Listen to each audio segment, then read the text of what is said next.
Ito yung mga pagsubok sa akin araw-araw na parang ayoko nang harapin. Yung mga kalat na bumubungad sa akin pagkatapos kong maghatid sa school. Bilang isang ina, wala naman tayong choice kundi magligpit ng mga kalat ng mga amo natin. Ano pang ginagawa mo? Babae ka, maglinis ka na. Ang dami mong sinasabi, ikaw lang naman ang gagawa niyan. Tapos itong bunso ko pa, hindi pa ako tapos maglinis, nagkakalat na. Kainaman na Yung tipo na uunahin mong kwarto na linisin para doon lang siya.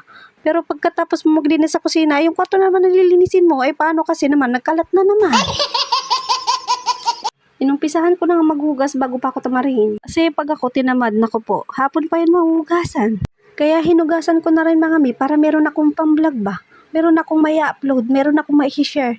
Vlogger yarn? Panoorin nyo na lang mga mi kasi pag ako sumahod ulit dito sa FB, mamimigay din ako ng 100 phone. Hindi iPhone mga mi ha. Yung phone lang, yung may battery na AAA at natunog ng ay ay ay ay ay ay ay ay ay ay. Gusto nyo ba yung mga mi?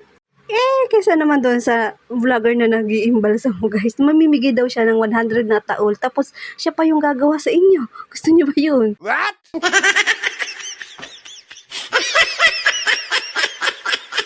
Balik tayo dito sa video mga mi, naglinis na ako ng lamesa pagtapos ko maghugas ng pinggan para syempre hindi tayo ipisin. At para gumaan na rin pakiramdam ko kasi pag nakikita kong maraming kalat, maraming hugasin, naku, ang sakit sa ulo, nakakatamad lalo. At ang bigat sa pakiramdam talaga pag maraming kalat sa bahay. Pag malinis ang bahay kahit wala kang pera, ang gaan-gaan ng pakiramdam mo. Sana all. Kahit hindi aesthetic yung bahay mo, basta malinis ay okay na nga. Tsaka na lang tayo magpaka-aesthetic pag meron na tayong sariling bahay. Ayun lang muna for today's video. Salamat sa panonood. Bye!